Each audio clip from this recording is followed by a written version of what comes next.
Hey, everybody, welcome back to the political support group because we all need one. Today, I want to talk about your limitations, and how when you believe in someone, you're willing to cross those limitations. You're willing to do things that you never thought you would do before. Now, MAGA is all bought in. They love Trump, right? Everything is Trump. Okay? They're okay with Trump's name on everything. They're just like, whatever. Okay? And I don't know about you, but I'm sure you've had relationships where you've done things that were out of your character. And MAGA love him so much that they're willing to do anything for him. They believe every word that's coming out of his mouth. They think he's the bee's knees. They think that he can do no wrong, and they will fight. They will fight for him. And we saw that on January 6th. Now, I was in horror that day. I was just aghast. I was stressed the hell out because I knew what was happening. MAGA wanted him to win, and he didn't win. And they were gaslit into believing that the election was stolen. And now, don't leave me, MAGA. Just listen for a second. They believed that the election was stolen and that the radical left lunatics were going to destroy our country, that we're going to be a socialist country and all these things. And he has put fear in their hearts for the other side and anger towards the other side. And he loved every minute of it.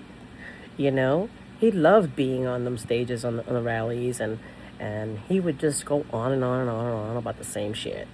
And they were all eating it up, And there's a reason for that.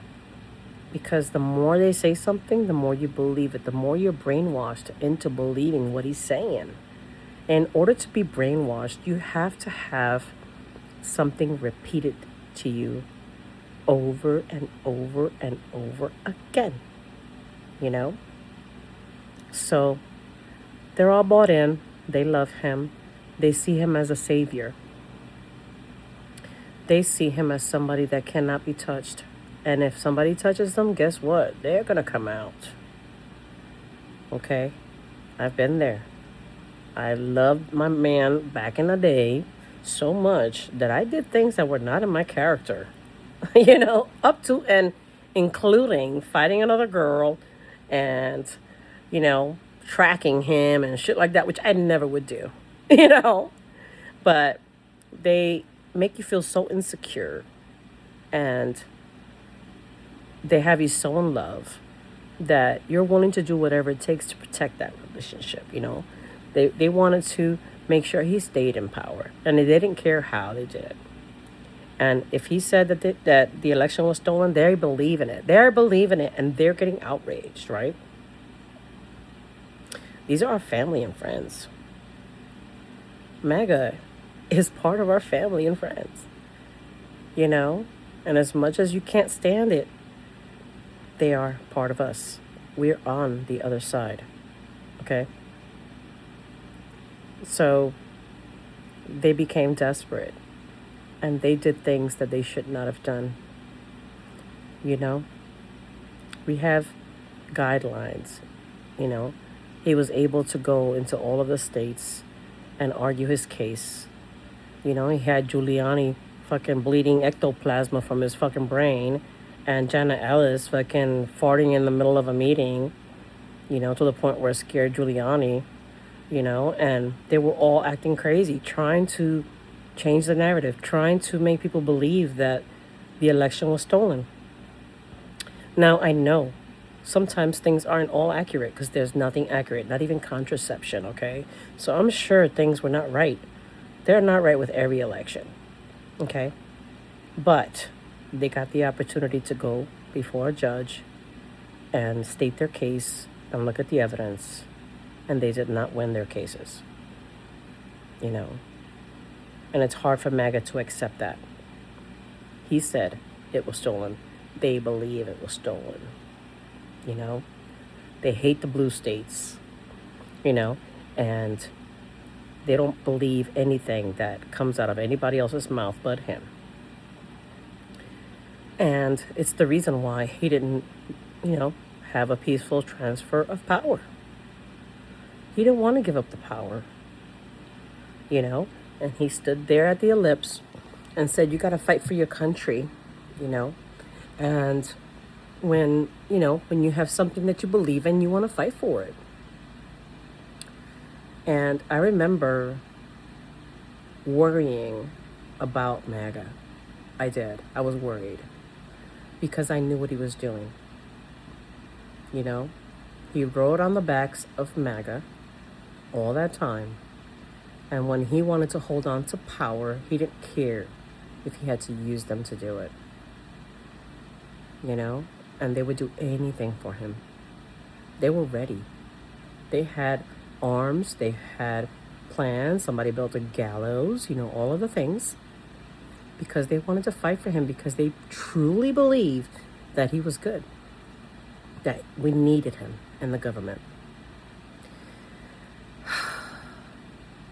And I remember looking at that in horror. And there was no lack of gaslighting in that situation. You know, I have had people tell me, oh, the Capitol Police let them in and all these things. But what are you going to do when you're a Capitol Police officer and you see hundreds of people coming towards you? I mean, and, you know, I could talk all day long about that. I'm not going to do that. But we all saw what we saw. We saw people who believed in something and they were willing to put their lives at risk to get it, you know, to make sure that he stayed in power. And that's what I saw. You know, it wasn't like out of hate. It was out of concern, you know, because he used them. He used them to try to stay in power when everything else failed. And he didn't care what happened to them. He didn't. He enjoyed it. He watched it on a teleprompter or whatever they call it. And he was just there, sitting there enjoying what they were doing for him. Because as a narcissist, it's appealing when someone does things for you, even when it's out of character. You know? So he watched it, and I remember being about 2 or 3 hours before he finally came out. And I'm sure a lot of people made him do it. Come out and say, go home, you know, let's have peace and all this stuff. And I believe that he just wanted it to go on. He wanted to hold on to power, but it was not going to happen. And all of these people were arrested and put in prison. And I remember thinking, those are my friends and family, right? Even though, like, I don't know for sure if any of them were there, but I doubt it. But this is the other half of America. And they're being put in jail for something they believed in. For a president who spurred the whole thing. And I remember thinking to myself, and it's going to be controversial, why didn't he pardon them right away?